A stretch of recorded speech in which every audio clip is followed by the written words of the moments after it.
Bonjour et bon après-midi à tous. On espère que votre journée a bien commencé. Je m'appelle Naomi Wolf et je fais partie de l'Institut canadien d'urbanisme avec la communauté de pratique de l'initiative des communautés collectivités en santé.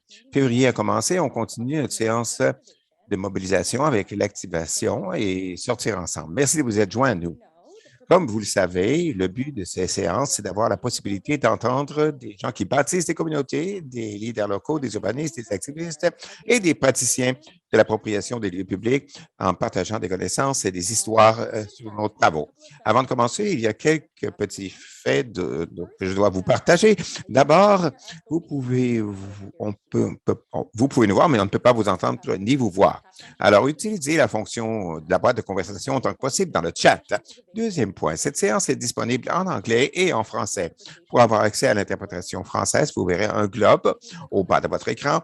Si vous cliquez là-dessus, vous pourrez entendre la séance en français. Comme une note finale, sentez-vous bien libre de partager votre nom et de nous dire de quel territoire vous êtes. Dans le chat, on aimerait bien vous entendre. Et une chose encore, pour aider un peu ce webinaire, pour que ce soit aussi interactif que possible, nous allons partager un document où on pourra tous collaborer, donc un document collaboratif. Alors, sentez-vous bien libre de nous indiquer qu'est-ce qui vous amène à la séance aujourd'hui, ajouter un lien à votre projet, votre organisation, documenter aussi, et vous pouvez aider à soutenir le processus de prise de notes en mettant toutes les choses qu'on n'a plus oubliées. On apprécie beaucoup toute votre collaboration. Donc, avant de commencer, j'aimerais reconnaître que maintenant, je suis à Toronto, ce qui est le territoire traditionnel de plusieurs nations, y compris les Mississauga du Crédit, les Anishinaabe, les Chippewa, les Haudenosaunee, ainsi que le peuple de Wendat. Ce territoire est la patrie de plusieurs peuples inuits et Toronto est couvert par le traité 13 signé avec les Mississauga du Crédit et le traité Williams avec plusieurs bandes de Mississauga et de Chippewa. Alors, de quoi allons-nous parler aujourd'hui? Ce sont les activités hivernales et la programmation de création de lieux. C'est notre capacité de continuer à rassembler et d'être ensemble pendant les mois d'hiver. Cette séance sera guidée par notre organisation partenaire, 880 Cities. Merci à Jane d'être là avec nous. Ensemble, avec 880 Cities, on compte également sur la participation des leaders de 2 projets financés par l'initiative des collectivités en santé. Nous avons Sarah Marley avec nous de l'association North Park Neighborhood. L'association North Park Neighborhood, un centre communautaire dans le cadre des initiatives de santé collective.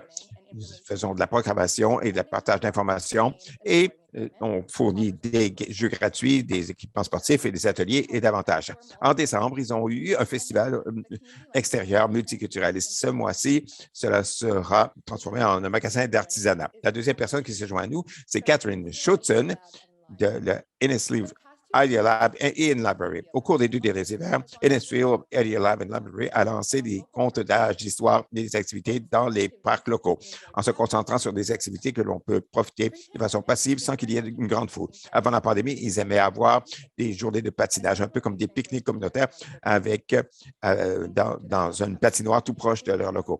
On a hâte d'avoir leurs initiatives qui viennent dans la deuxième ronde des projets sur les collectivités en santé. C'est tout ce que nous avions pour vous pour l'instant. Merci à vous, Jane, qui va commencer maintenant. Merci beaucoup. Merci, Naomi. Bonjour à tous. Bienvenue à notre présentation. Je m'appelle Gia Benny. Je suis gestionnaire de projet à 880 Cities. Aujourd'hui, nous allons présenter un guide communautaire des activités hivernales chez 880 Cities. Et comme on l'a mentionné aussi, nous allons parler aussi des 2 projets que nous avons lors de cette séance. Et avec moi, j'ai ma collègue Jane Armstrong, qui est aussi gestionnaire de projet chez 880 Cities. Et pour ceux parmi vous qui ne le savent pas, 880 Cities, c'est un organisme à but non lucratif basé à Toronto.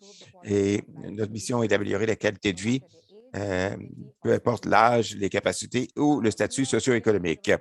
Essentiellement, on veut poser une question très basique. Qu'est-ce qu'on peut faire dans nos villes si c'était sûr, accessible et pour tout le monde et pour les personnes de 8 ans à 80 ans? Alors, ça serait une ville excellente pour tout le monde. Ça nous amène au guide. Le but pour nous de présenter ce guide, c'est vous donner des moyens pratiques pour mettre en œuvre de la création de lieux hivernaux et vous expliquer les raisons derrière tout ça. Alors, on veut bâtir de l'excitation sur l'hiver, donner des preuves pour appuyer la création de lieux hivernaux et fournir des idées et des façons pour vous de faire votre propre création collective en utilisant une approche basée sur l'équité. On veut inspirer les villes à améliorer tout ce qu'ils font. Pour expliquer ce que c'est que la création hivernale de lieux, je vais passer la parole à ma collègue Jane. Jane, je vous passe la parole. Merci, Gia. Alors, qu'est-ce que c'est que la création de lieux hivernaux? La création de lieux, essentiellement, il s'agit de renforcer les connexions entre les gens et les lieux. La pratique de création de lieux publics se produit dans les communautés locales quand ils ont le pouvoir, la capacité et les ressources pour façonner les espaces publics d'une façon qui réponde à leurs besoins, qui améliore leur qualité de vie de tous les jours. Quand on cherche une définition de la création de lieux hivernaux, on a trouvé qu'il n'y en avait pas. Alors, nous avons créé notre propre définition. Et on définit la création collective comme une façon de revisiter la façon dont on crée les espaces publics et comment on les utilise en hiver pour appuyer et favoriser les connexions sociales, le sentiment de collectivité et les nombreux avantages d'un ensemble dynamique pendant toute l'année. Troisièmement, on voulait défendre l'idée d'investir dans la création collective de lieux publics qui a beaucoup d'avantages dans trois catégories. D'abord, la santé. Ça peut combattre l'isolement social, l'inactivité sociale et ça peut fournir des avantages économiques qui sont abondants en hiver et appuyer l'économie locale, ainsi que ça peut fournir aussi des avantages sociaux et créer des opportunités de connexion communautaire. Et chez 880 Cities, nous sommes guidés par 3 droits qui, à notre avis, sont des ingrédients clés pour faire que les communautés soient plus favorables aux gens de tous les âges. Nous parlons de ces droits pour éclairer le guide que nous vous présentons aujourd'hui.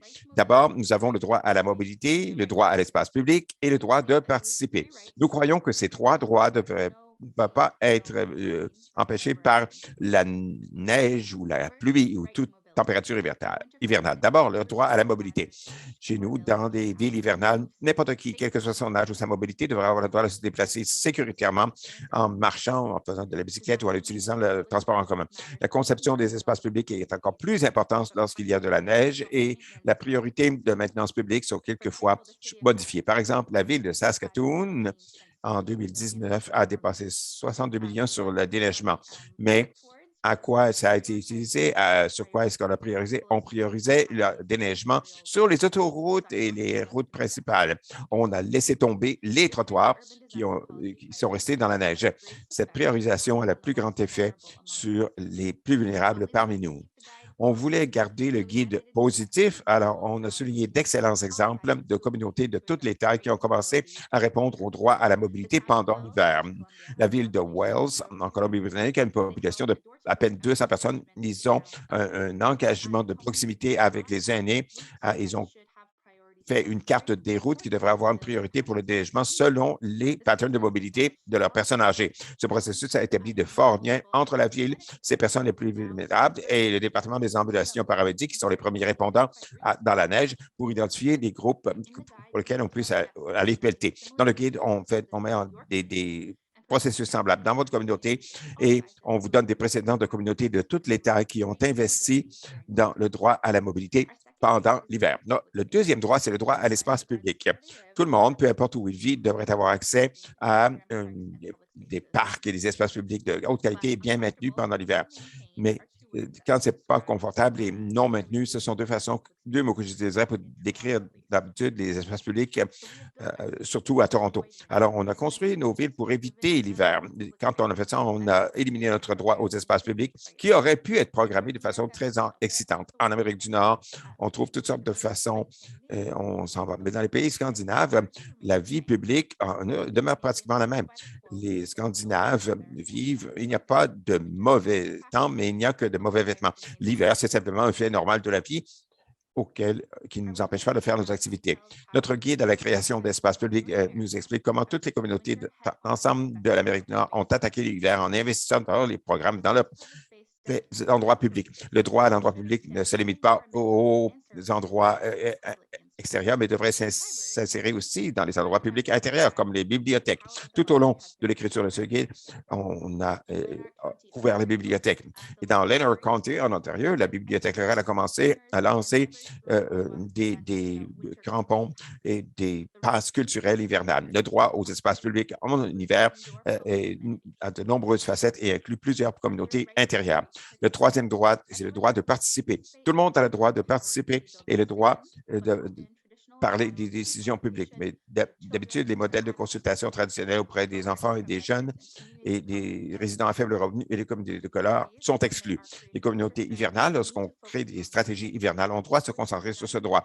L'équité, il faut entendre parler les gens qui reçoivent le plus d'impact de la part de l'hiver. Si on n'entend pas les gens qui ont des problèmes de mobilité et les personnes plus âgées, on va continuer à vivre dans des villes où l'hiver élimine tous les droits de se déplacer dans des espaces publics. Dans le guide, on vous explique exactement tous nos secrets d'engagement et de participation. On a des règles d'engagement et comment ces règles peuvent être, ces règles de participation, comment elles peuvent être adoptées dans toutes les communautés. Et on donne des examinés dans des communautés qui investissent dans un engagement équitable lorsqu'ils investissent dans la portabilité hivernale.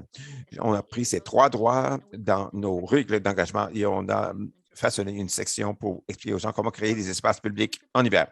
Alors, où faire de la création de lieux? Il s'agit de commencer à évaluer les actifs communautaires. Par exemple, Takeout au Michigan. C'est une communauté Houghton, par exemple, qui a investi dans un grand espace public comme leur rue. Ils ont transformé ces espaces en espaces de glissade. Plusieurs communautés n'ont pas de square au centre-ville et ne peuvent pas se faire ce lieu de création publique. Comment on pourrait faire ça avec le soutien communautaire, avec le pouvoir des volontaires et le désir d'améliorer les espaces publics en hiver, ça peut quand même être un succès. Un autre exemple d'épouser ces actifs se trouve à Perry, en Iowa. C'est un excellent exemple d'une communauté qui a épousé des actifs culturels avec le Festival latino de Perry, Los Posadas. Dans les années précédentes, la célébration de Los Posadas se faisait dans un centre de loisirs à l'extérieur de la ville. Mais avec le temps, la ville de Perry a épousé la tradition culturelle et a accueilli l'événement dans une place au centre-ville en impliquant les communautés d'affaires et tout le monde. Chez Perry, la ville a épousé tous les actifs culturels locaux pour activer des espaces publics de façon nouvelle et créative pendant l'hiver et un représentant d'une façon inclusive pour créer un esprit beaucoup plus chaud en hiver. On fait des meilleures pratiques ici pour adopter la création de lieux publics. On explique les étapes pour le faire tout au long des 4 piliers du guide qui sont mobilité hivernale, loisirs et programmation, chaleur en hiver et santé et ressources hivernales. Grâce à ces piliers, on veut augmenter la puissance de l'appropriation de l'espace rural dans les communautés, avec des exemples comme un droit à un mouvement plus rapide et moins cher avec l'hivernisation des politiques et de la conception urbaine. J'espère que vous allez lire ce guide et vous vous sentirez inspiré à mettre en lumière les actifs communautaires et vous engager avec la collectivité pour créer un hiver plus chaud pour tous. Merci. Merci beaucoup, Jane. C'était excellent et c'est toujours bon de voir tous ces exemples de création de lieux publics en hiver.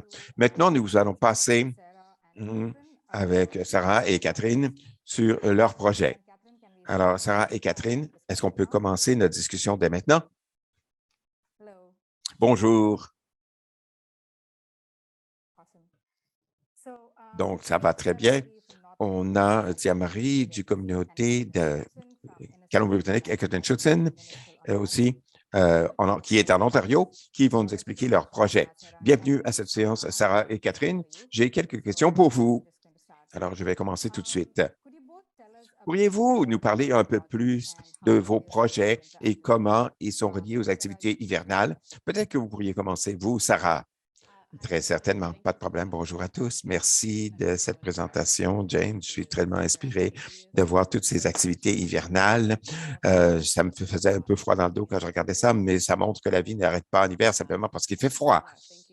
Merci de tout le travail que vous avez fait pour maintenir ce guide de création de lieux publics. Je pense que ça va être très utile et très aidant dans beaucoup d'endroits. Beaucoup de gens vont commencer à penser à ces activités hivernales. Alors, je suis ici sur la côte ouest, sur l'île de Vancouver, et nous sommes situés sur le territoire non cédé de communautés autochtones, les Haudenosaunee et la Première Nation Esquimalt. qu'on connaît aussi comme la ville de Victoria, en Colombie-Britannique. Nous sommes vraiment enthousiastes parce que nous avons utilisé l'initiative et les subventions des communautés, des collectivités en santé pour améliorer le tout. Nous n'avons pas de centre communautaire depuis quelques années. On fait ce qu'on appelle un endroit distribué. Je m'excuse, Sarah. Je pense que les gens ont de la difficulté à vous entendre. Pourriez-vous parler plus fort? Oui. Est-ce que c'est mieux comme ça? C'est bon pour moi. OK. J'espère que tout le monde peut entendre un peu mieux. D'accord. Alors, je regarde le chat ici. Est-ce que c'est un petit peu mieux maintenant? Oui? Les gens me voient et m'entendent mieux. Alors, je vais tenir ce micro plus proche de ma bouche. Je me sens un petit peu mal à l'aise, mais ça va. Alors, oui, on fonctionne un petit centre communautaire pop-up sur des pistes cyclables, en fait, à Victoria. Et c'était formidable d'avoir des événements extérieurs et des activités extérieures depuis le mois d'août. Et tout le point principal de notre projet, c'est ce qui s'appelle le Landing Hub. C'est une petite bibliothèque publique gratuite où on loue des jeux de société, des jeux qu'on peut jouer à la maison, des collations, des désinfectants, toutes sortes de fournitures. Alors, c'est comme un petit pivot local et on transforme cela. Ça va se lancer en jeudi. On le transforme. Ça va être un petit magasin d'artisanat. On travaille maintenant avec un collaborateur local qui nous donne des fournitures de bureau. On a aussi une compagnie de déménagement qui font des choses très créatives. C'est un endroit qui est près de Victoria et on est très emballé d'être en partenariat avec eux. Et ils vont activer cet espace pendant tout l'hiver, pendant ce qu'on appelle ici la saison de la pluie. Et ça va être tous les jeudis, vendredis, samedis, de 2 heures à 6 heures. Les gens peuvent s'arrêter quand ils reviennent de la garderie ou du travail et magasiner des fournitures. Et maintenant, on a fait quelques autres choses. On a eu un réparaton avec un groupe local qui fait des réparations à des vêtements d'hiver et ils le font gratuitement depuis la première semaine de janvier.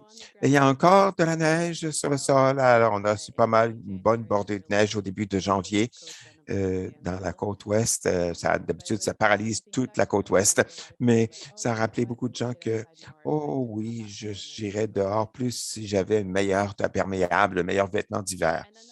Et la chose la plus amusante, à mon avis, ça a été le festival multiculturel que nous avons hébergé dans un parc local.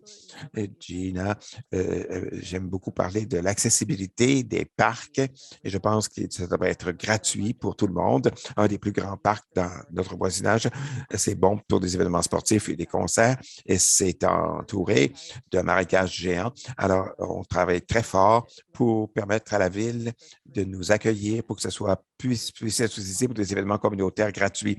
Il y a des festivals multiculturels et c'est gratuit et accessible pour une programmation familiale dans le parc. Formidable, Sarah, merci. Maintenant, Catherine, qu'en est-il de votre côté à Innisfil? Merci. Il y a beaucoup de choses qui produisent à Innisfil, encore sur la côte ouest. Innisfil.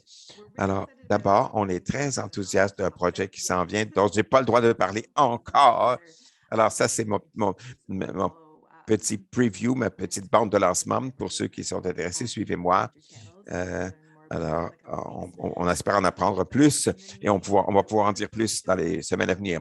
Innisfil, c'est au nord de Toronto et c'est à la fois urbain et rural. Géographiquement, on est à l'est, une communauté un peu rurale, Innisfil.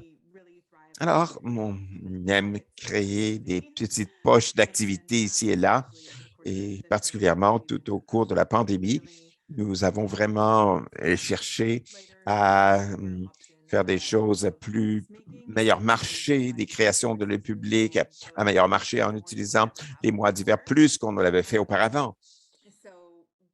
Alors, nous sommes une petite communauté. On a une petite bibliothèque dans la communauté et nous avons commencé par des petites installations, des petites activations, par exemple, un comptage d'histoire, un A-frame dans un des endroits les plus près du lac Simcoe Puis on a encouragé à tout le monde d'aller profiter, de faire une petite sortie hivernale avec la famille. On peut le faire passivement ou activement. Il y a de grandes foules qui se réunissent, mais à cause de son succès et de sa popularité, on a pu mettre des pancartes permanentes sur certains de ces sentiers. Maintenant, on peut programmer cet espace pendant toute l'année près du lac Simcoe. C'est très, très emballant. On peut faire sortir les gens. Maintenant, il y a quelque chose qui s'en vient maintenant. Actuellement, c'est le baume de neige nous dit, et à mesure qu'on se déplace le long du sentier, il y a une thématique. Il y a beaucoup de façons où on incite les gens à rester actifs lors de ce déplacement. Et on est arrivé là-dessus avec les espaces hivernaux que nous avons et on a essayé d'utiliser des endroits non utilisés. Alors, une de nos succursales de notre bibliothèque a maintenant une patinoire extérieure qui n'est pas du tout sous-utilisée. Elle est très, très bien utilisée. C'est une des seules patinoires réfrigérées dans notre communauté. Alors, ça peut durer à plus longtemps, même pas au printemps ou en été, ça dure plus longtemps que les autres petites patinoires faites à la maison, à l'extérieur. Et là, avant la pandémie, on avait toujours une espèce de journée de patinage familial et un des clous de cette journée de patinage familial, c'était l'idée d'avoir un pique-nique communautaire pendant les mois d'hiver.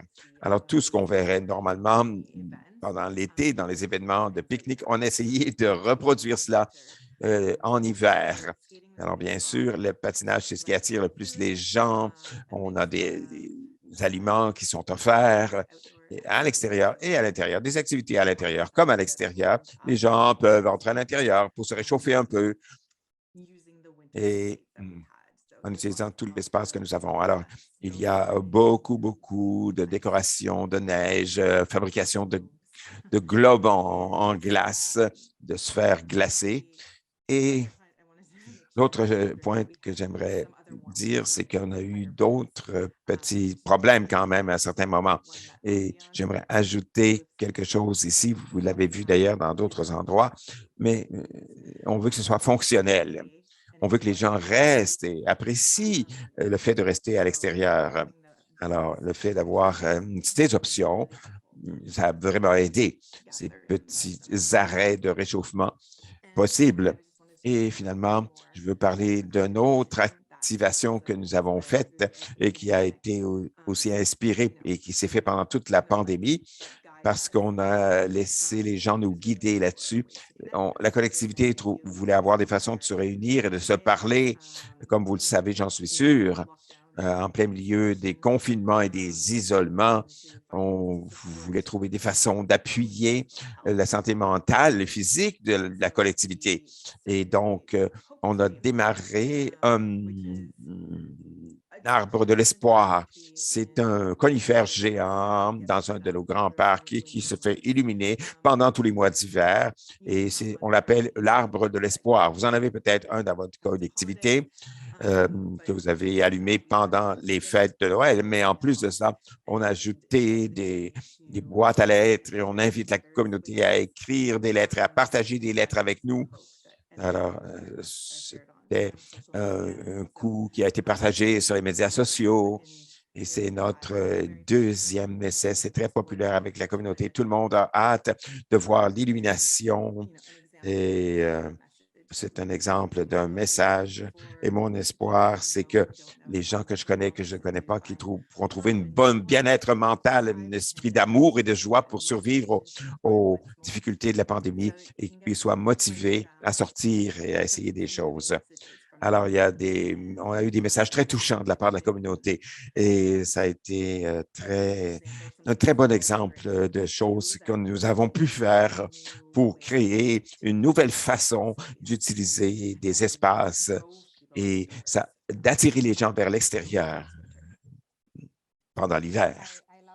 J'adore cela, Catherine. Merci beaucoup. J'aime la façon dont vous avez utilisé l'approche que Dale nous a décrite et on a tous à apprendre de cela. Et c'est bon aussi de savoir que faut penser à la création de le public par des activités hivernales. On pense au patinage et ces genres d'activités sportives souvent. C'est bien d'entendre l'histoire de les histoires, les récits, les arts aussi, ça peut faire partie de cela. Ça peut faire partie de votre boîte à outils, si je veux, ces comptes publics. Ma prochaine question est la suivante.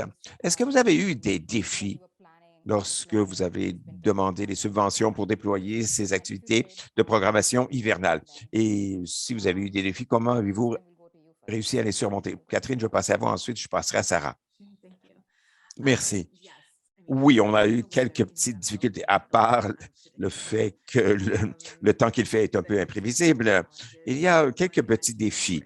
Un que j'ai mentionné, c'est le défi de trouver des opportunités de réchauffement pour les gens selon le lieu où on veut organiser l'activité. Et la volonté de notre département de lutte contre les incendies, il a fallu les convaincre quelquefois, mais finalement, ils se sont montrés disponibles et ont voulu participer. Alors, il s'agissait de fignoler les détails avec le poste de pompier. Ça a été un défi quand même pour nous. D'un point de vue logistique, ça a été une petite difficulté, mais on continue de nous y attaquer. On travaille à bâtir bien notre relation avec les pompiers et avec le service d'incendie. Alors maintenant, on aime allumer des feux pour réchauffer les gens, justement. Il faut l'autorisation, bien sûr, du service d'incendie. L'autre point dont Jane a déjà parlé quelque peu dans le guide d'activation hivernale, c'est le fait que la maintenance en hiver, c'est un peu plus difficile. Il y a des espaces communautaires que nous avons créés. On s'est dit que ça va être parfait pour une marche avec un compte qui est compté ou une équipe de loisirs ou avec une autre programmation extérieure, mais à cause de difficultés opérationnelles et de problèmes juridiques, ce n'est pas toujours quelque chose qui est entretenu en hiver. Alors, cela exige un changement de mentalité et une planification différente. Lorsque on a eu ces problèmes par le passé, ça nous motive à faire plus de planification à l'avance et plus de collaboration interfonctionnelle pour qu'on puisse fournir davantage d'opportunités à tous. Merci. Vous avez fait de très belles remarques sur la planification pour faire davantage de planification.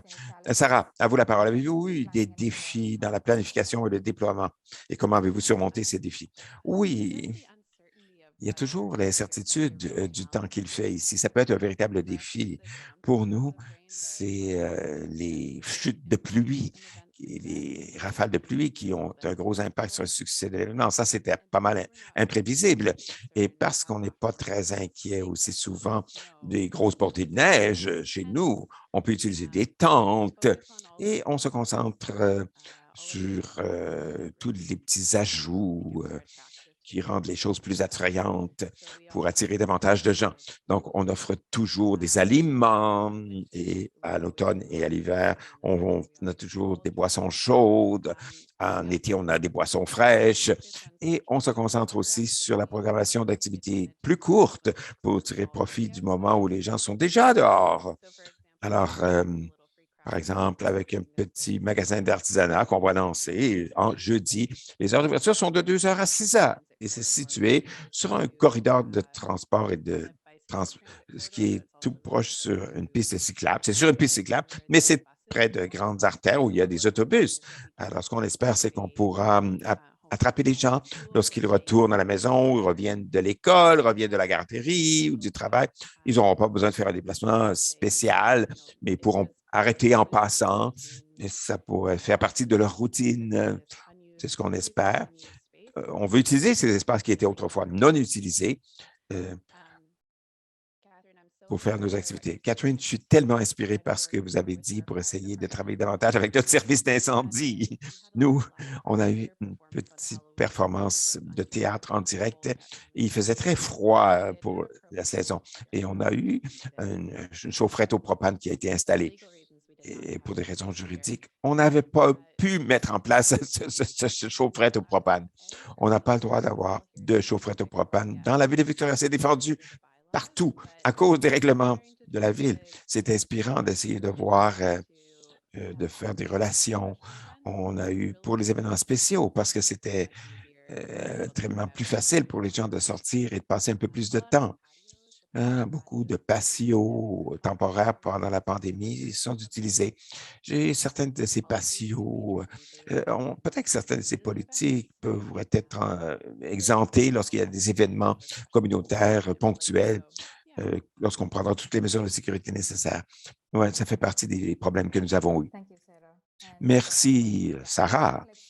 Il n'y a rien comme des aliments pour gagner le cœur des gens et aller là où ils sont et mettre des choses dans leur sentier d'accès régulier. C'est formidable comment les aliments peuvent aider. Pourriez-vous partager avec nous une histoire inspirante sur une de ces activités et comment elle a changé l'expérience et la vie des gens? On va commencer à Sarah. Oui, tout à fait. J'aimerais parler du festival multiculturel que nous avons eu au Parc athlétique, qui est un parc très important dans notre voisinage. North Park, qui est situé très proche du centre-ville, à Victoria, est un voisinage incroyablement diversifié. Et en arrivant vers Noël, on sait qu'il y a beaucoup plus que Noël qu'on célèbre dans North Park. Alors, ce qu'on voulait faire, c'est d'avoir un parc hivernal qui ne serait pas uniquement focalisé sur Noël. C'est pourquoi on a eu un festival multiculturel. C'était le deuxième que nous avions et ça a été extraordinaire. Et c'était en mi-décembre et même si c'était humide et pluvieux, une vraie journée hivernale. Il y avait beaucoup de choses à l'intérieur. On a plus de 500 personnes qui sont venues à ce marché. Ils sont venus pour voir les 30 vendeurs que nous avions, le plus gros marché. Il y avait des enfants partout qui couraient, des activités pour les enfants avec des performances et des spectacles. Ce que j'aime beaucoup, c'est que pour beaucoup des vendeurs de kiosques, c'était leur première expérience de marketing. Souvent, on a essayé de rendre ça aussi facile que possible pour les commerçants en réduisant les barrières à l'accès autant que possible. Et aucun de nos vendeurs ne payait de frais. On avait des tentes gratuites, des tables gratuites. Beaucoup de bénévoles pouvaient aider à installer et à démonter. Et on a donné de l'aide aussi tout au long du processus de certification nécessaire pour les aliments. Il y a beaucoup d'aliments qui aidaient à attirer les gens. Et ça a tellement bien réussi qu'en 2020, on a commencé un marché alimentaire mensuel. On va se concentrer, on va porter toute notre attention maintenant sur l'aspect multiculturel qui va avoir lieu 4 fois par année seulement. Alors, il y a une perception dans la communauté qui a été très positive et ça a été vraiment beaucoup plus aligné avec ce sur quoi on aimerait se concentrer, donc un festival saisonnier, ce qui nous rend très enthousiastes. Et on a des espaces publics sous-utilisés, surtout en hiver. Alors, il y a quelques espaces couverts, mais la plus grande partie, c'est en plein air complètement. Merci, c'est inspirant. Catherine, avez-vous une histoire à conter sur une des activités extérieures à l'extérieur, en plein air, qui vous a changé la perception des gens? Oui. Alors, je dirais que à part l'arbre de l'espoir dont j'ai partagé plus tôt, je voulais partager aussi une citation d'un membre de la communauté qui partage souvent ses activités sur les médias sociaux. Elle nous dit que si on choisit de ne pas être joyeux dans la neige, vous aurez toujours la même quantité de neige, mais moins de joie dans votre vie. Si vous choisissez de ne pas avoir de la joie dans la neige, c'est une histoire très intéressante qui a été partagée sur les sentiers de marche que nous avons organisés. Mais une chose que j'aimerais partager maintenant, qui a été vraiment extraordinaire à voir au cours de quelques dernières années, c'était à quel point notre culture organisationnelle a changé quand on a commencé à se concentrer sur la création de lieux publics et on a commencé pendant les mois d'hiver avec différentes activations. Mais au cours des 2 dernières années, notre équipe, par exemple, si vous travaillez pour une municipalité, l'équipe responsable du déneigement et de la maintenance des parcs, par exemple, a commencé à marcher la main dans la main avec moi. Ils ont commencé à être inspirés par ces choses qui se produisaient dans la ville et ils ont commencé à se réconcilier avec toute cette idée, ce programme de petits pingouins peekaboo. C'est une toute petite intervention avec des pingouins qui fait tellement de joie dans la communauté avec ces petits pingouins et ces petits poissons avec qui ont des messages qu'on accroche ici et là. sur la conservation, des faits sur la conservation près des lacs ici. Et l'équipe opérationnelle qui gère les parcs ont vraiment mis ces petites choses sur tous les parcs dans différents endroits. Et ça ravit, ça surprend la communauté, ces pingouins, ces messages suspendus à différents endroits. Et je pense que ça a bien aidé à bâtir cette idée de création d'un lieu public dans tout ce qu'on faisait chez nous à Innisfil. Et ça fait partie maintenant de notre planification officielle et c'est très, très bien intégré dans notre plan directeur culturel communautaire. Et maintenant, on commence à voir qu'il y a un changement culturel, une évolution. Ça devient de plus en plus intégré dans l'ensemble des organisations et les gens sont attirés et commencent à faire ce travail, c'est-à-dire, et ça donne le même genre d'inspiration à tous. Et je pensais que c'était quelque chose que je voulais partager avec le groupe aujourd'hui. Très certainement, merci du partage. Très bien. Ma dernière question maintenant pour les deux. Quel conseil donneriez-vous à tout projet, toute personne qui est intéressée à organiser davantage d'événements en plein air à l'extérieur dans les communautés? Quel serait le conseil?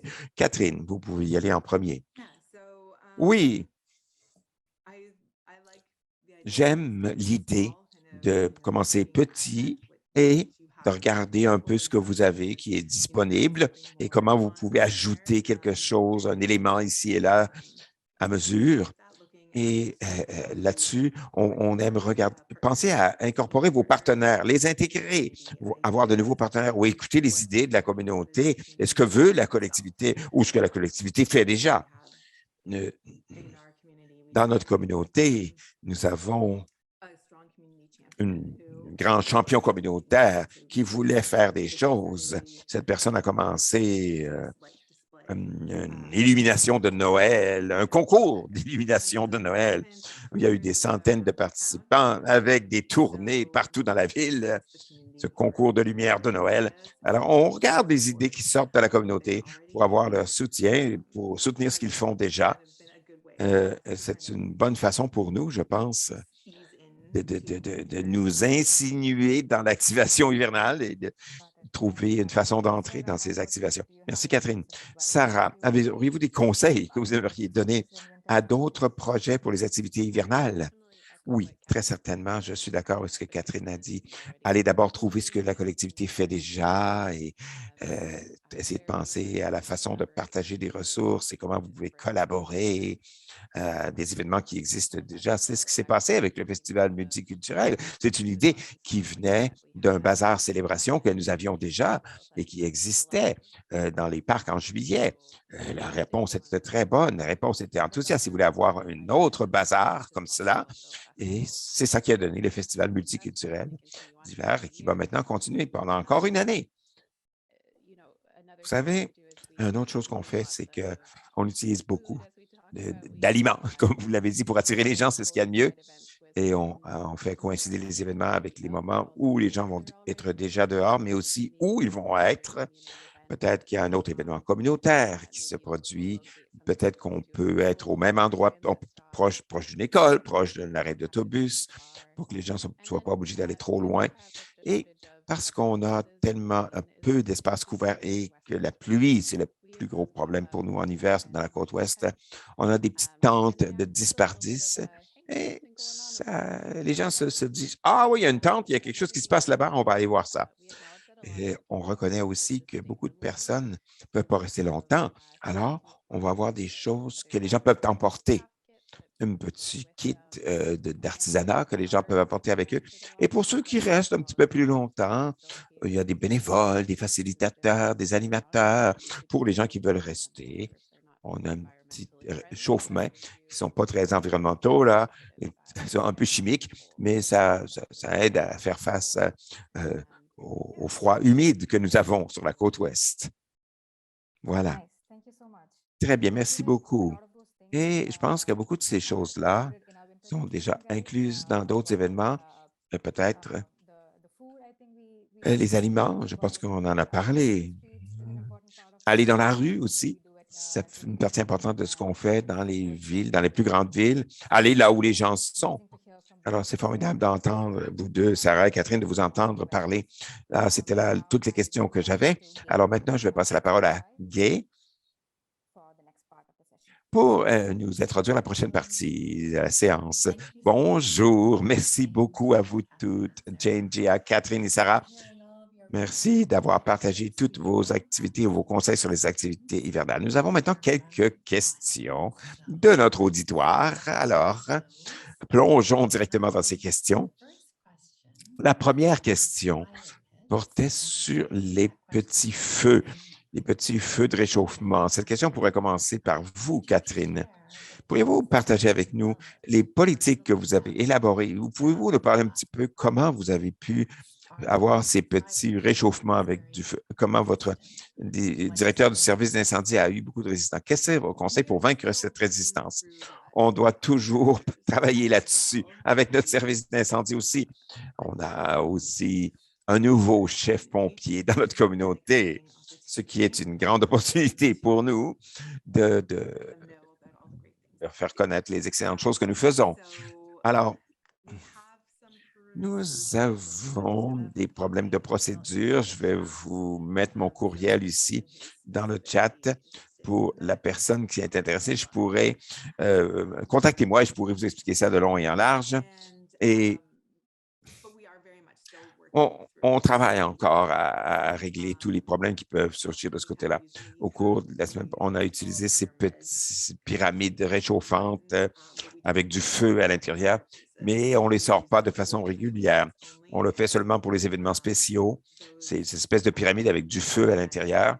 Et pour ces événements, on avise toujours le service d'incendie. On a aussi un service de pompiers volontaires que nous avisons aussi.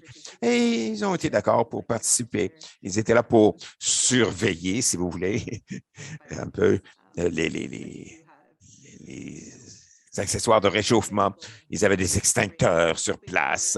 Et maintenant, on espère pouvoir faire avancer un peu ce programme, le faire évoluer. Je ne sais pas ce que ça va être, peut-être pas cette on a une excellente côte de toboggan. Ce serait un merveilleux endroit pour avoir un de ces articles de réchauffement en forme de pyramide. Qu'est-ce que nous faisons en plus? Nous continuons toutes ces séances d'information dans notre communauté là-dessus. Alors, c'est du travail en cours. Jane, Gia ou Sarah, auriez-vous d'autres conseils à donner sur ces lieux de réchauffement?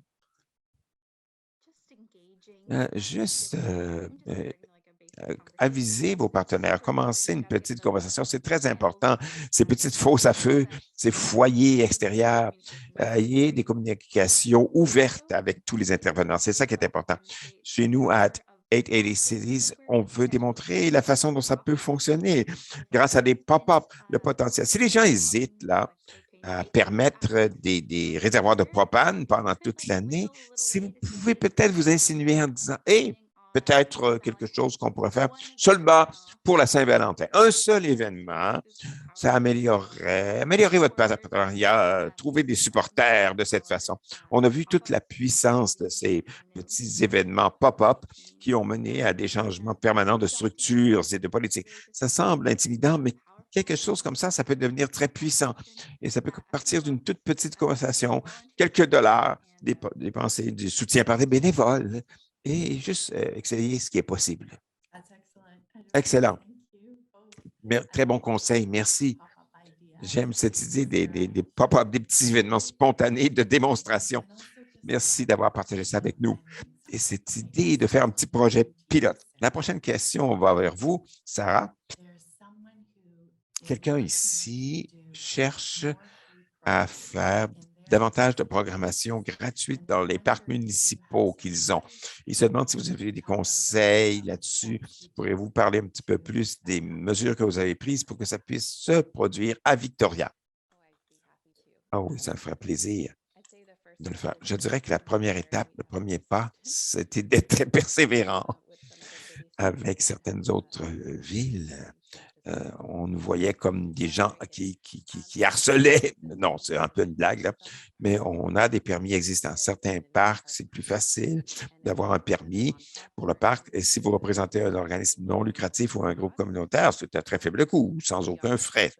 Certains des obstacles que nous avons rencontrés à North Park, c'est que le parc principal, le parc Royal Athletic, est un peu à l'extérieur du système de permis. Alors, il a fallu aller au conseil de ville pour avoir une permission spéciale et une subvention spéciale de la part de la ville pour retourner quelque chose à la ville, pour couvrir cela pour des événements, cette partie du parc pour des événements communautaires gratuits. Trouver quels sont les permis nécessaires, c'est une des premières pas à faire si vous trouvez que le parc où vous voudriez faire votre programmation est un peu exempté de ces processus d'émission de permis. Il s'agirait à ce moment-là de parler au personnel du parc pour trouver si vous pouvez en arriver à une entente. Mais oui, c'est une question de relation et de trouver quelles sont les étapes nécessaires. Et je serais prête à vous aider si vous avez besoin de conseils supplémentaires là-dessus. Excellent, merci. Merci, Sarah. Alors, maintenant, on pourra ajouter votre courriel à un document partagé. Alors, si quelqu'un... Alors, merci de l'avoir mis déjà dans le chat. Si quelqu'un est intéressé, les gens peuvent aussi ajouter leur courriel dans notre document partagé pour que tout le monde puisse entrer en contact avec les autres. Vous nous offrez toutes sortes d'idées ici. On aimerait que tout le monde ait une façon de rester en contact les uns avec les autres pour poser des questions. Est-ce que quelqu'un d'autre au panel aimerait parler un peu de la façon d'avoir une pré-programmation dans les parcs municipaux avant qu'on passe à la prochaine question? Si vous avez besoin de conseils supplémentaires sur les parcs municipaux. Oui, j'aimerais dire ceci. Si vous êtes une bibliothèque, vous êtes déjà un lien avec vos partenaires municipaux. Et si vous n'êtes pas une bibliothèque, ça vaut la peine quelquefois d'établir un lien et d'aller jaser avec les gens à la prochaine occasion. On est toujours content de donner des idées de programmation à faible coût. C'est pour ça que les bibliothèques existent, n'est-ce pas? C'est mon conseil. Merci, Catherine. Je vois des messages dans le chat. J'alerte simplement mes collègues. Il y a certaines personnes qui ont de la difficulté à entrer dans le document partagé Share Docs. On va essayer. Si vous voulez remettre le lien à nouveau. Maintenant, je vais passer à la prochaine question qui est la suivante. C'est pour vous, Jane, ou quelqu'un de chez 880 Cities. Cette personne aime beaucoup l'idée des gens qui pourraient écrire dans les espaces extérieurs pendant l'hiver. Elle dit, nous avons une merveilleuse patio sur la plage, mais la ville ne veut pas déneiger le sentier vers l'eau. Et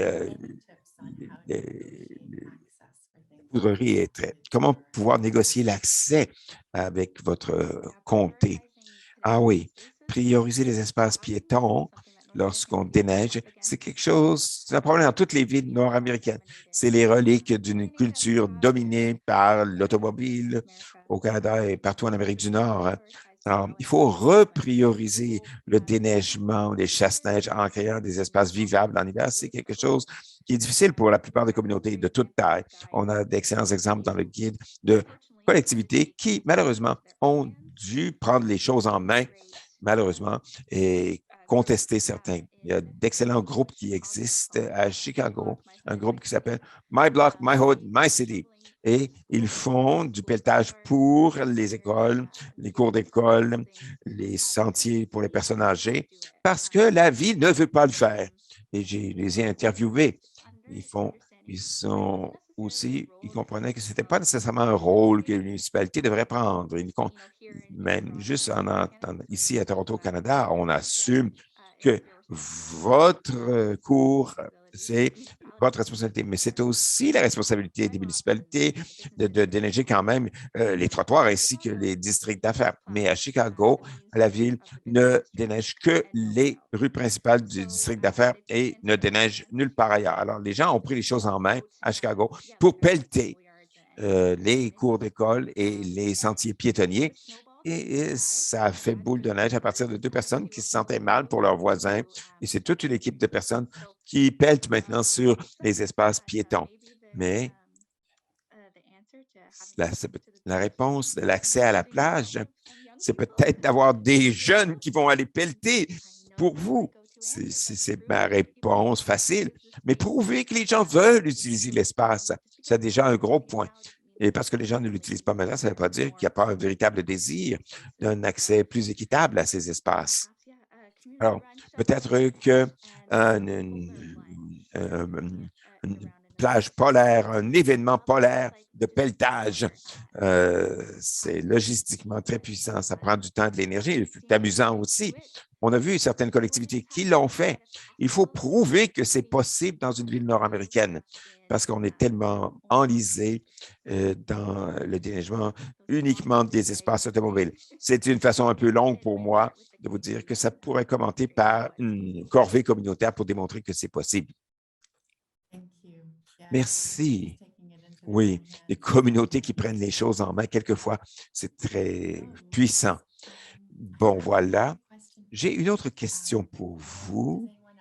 Est-ce que quelqu'un d'autre aurait des conseils là-dessus avant que je passe à l'autre question? Non, OK, ça va.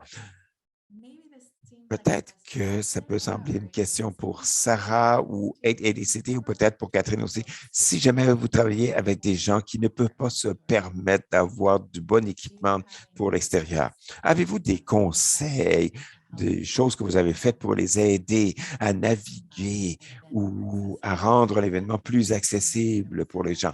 Je sais qu'il y a eu quelque chose dans le chat sur le patinage et peut-être la fourniture de patins, mais c'est une question plus générale sur de l'équipement d'extérieur pour des activités extérieures. Je vais commencer par vous, Sarah, parce que je sais que vous avez beaucoup d'autres choses que vous faites dans votre bibliothèque. Peut-être que vous avez des idées, Sarah.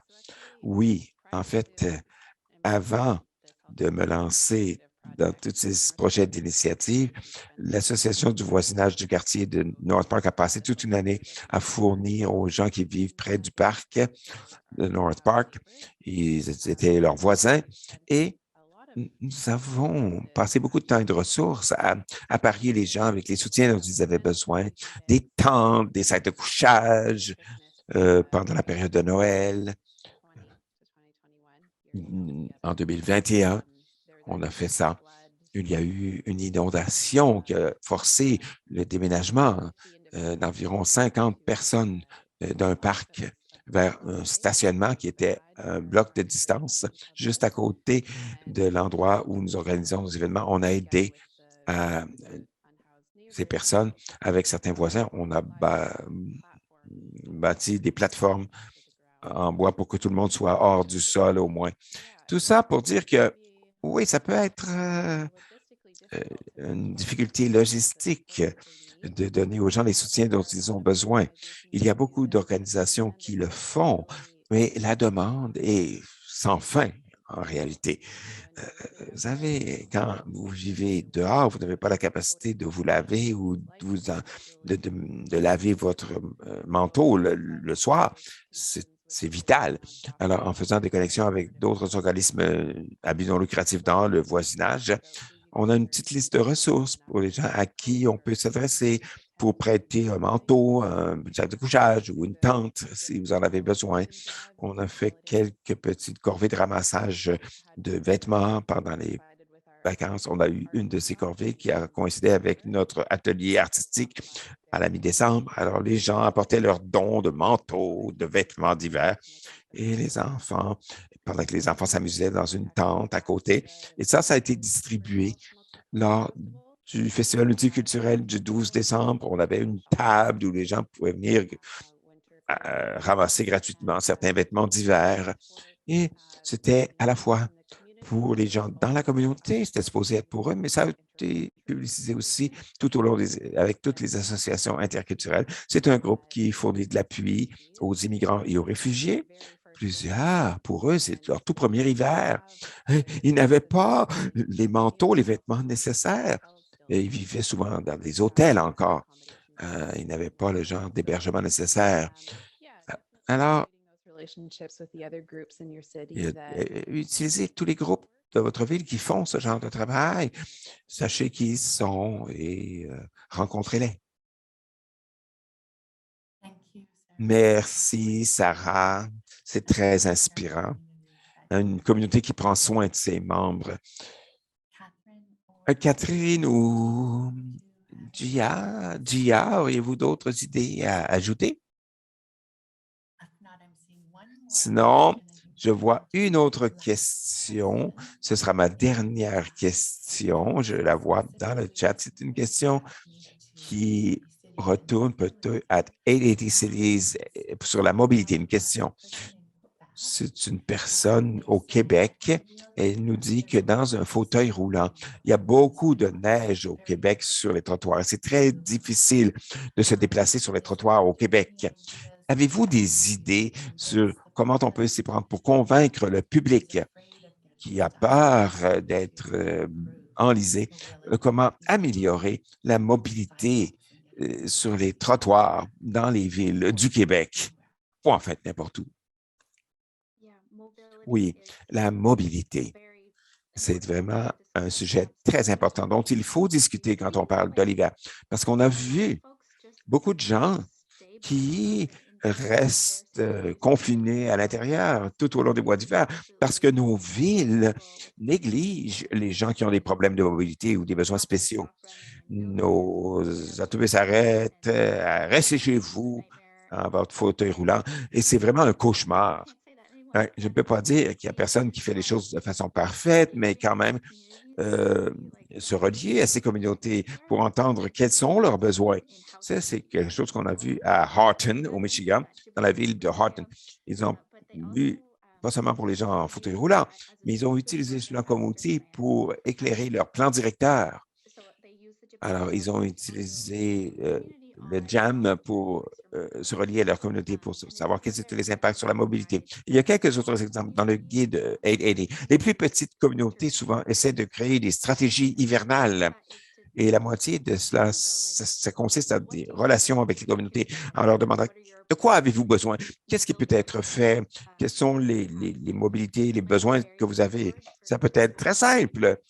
Par exemple, commençons par le déneigement des trottoirs. C'est un point clé. C'est tout, ça peut être aussi simple que ça peut aller jusqu'à un plan directeur avec toute une stratégie de mobilité. C'est un point clé pour créer au moins un langage commun sur ces questions. Pourquoi est-ce que nos villes ne sont pas plus hivernales? On a une section dans notre guide qui s'appelle Mobilité hivernale et ça donne quelques exemples de certaines communautés qui ont essayé de nouvelles routes de déneigement qui vont jusqu'à la porte des gens et qui prennent des routes prioritaires pour les personnes âgées qui doivent se déplacer. Dans certaines communautés, on a même converti des tondeuses en souffleuses pour avoir une distribution plus équitable de routes déneigées dans la ville. Avant cela, le déneigement, c'est un gros point, bien sûr. Également, la mobilité dans le transport en commun. Nous savons que souvent, les arrêts d'autobus sont enterrés de neige, même si vous ne pouvez pas arriver s'il y a un banc de neige pour vous empêcher d'entrer dans l'autobus. Il y a un exemple à Grand Rapids, au Michigan, la façon dont la communauté a fait une participation. Ils se sont aperçus qu'ils n'avaient pas les ressources nécessaires pour investir dans un déneigement plus intensif, mais les gens ont installé des pelles aux arrêts-bus. C'est devenu une espèce d'autopelletage communautaire. Alors, on met une pelle tout simplement dans l'abribus. C'est sûr, on veut que la municipalité investisse à nouveau dans ces choses, mais ça commence quelquefois par des petites initiatives communautaires comme celle-là. Alors, il y a quelques autres exemples comme cela dans le guide, mais la mobilité et l'accessibilité, les problèmes d'accessibilité sont au premier plan quand on parle de création de lieux publics hivernaux. Si vous ne pouvez pas vous rendre là à la sécurité, ça ne sert à rien d'y penser. Ça devrait être une priorité pour toutes les collectivités. Merci, merci Jane. J'aime beaucoup ce que vous avez dit. C'est une merveilleuse idée. J'imagine ça dans ma tête, ces pelles qui sont suspendues. Comment la communauté prend les choses en main en mettant simplement une pelle à l'arrêt d'autobus pour commencer à faire le changement que l'on désire voir se réaliser. Merci beaucoup. C'était notre dernière question. Merci à tous. Merci Jane, merci Gia, merci Catherine, merci Sarah de nous avoir inspirés et d'avoir inspiré nos communautés en nous expliquant toutes les choses qui sont possibles en hiver et comment apporter les changements que nous voulons voir se produire dans nos collectivités. Ça a été une conversation tellement inspirante qui nous a donné tellement d'idées. On aimerait continuer ces séances afin d'apprendre et d'améliorer les choses. Et ça serait vraiment très précieux pour nous si vous, dans l'auditoire aujourd'hui, d'abord, merci à vous d'être venu et d'avoir partagé toutes vos questions, vos idées dans le chat. On aimerait maintenant que vous remplissiez un petit sondage, s'il vous plaît.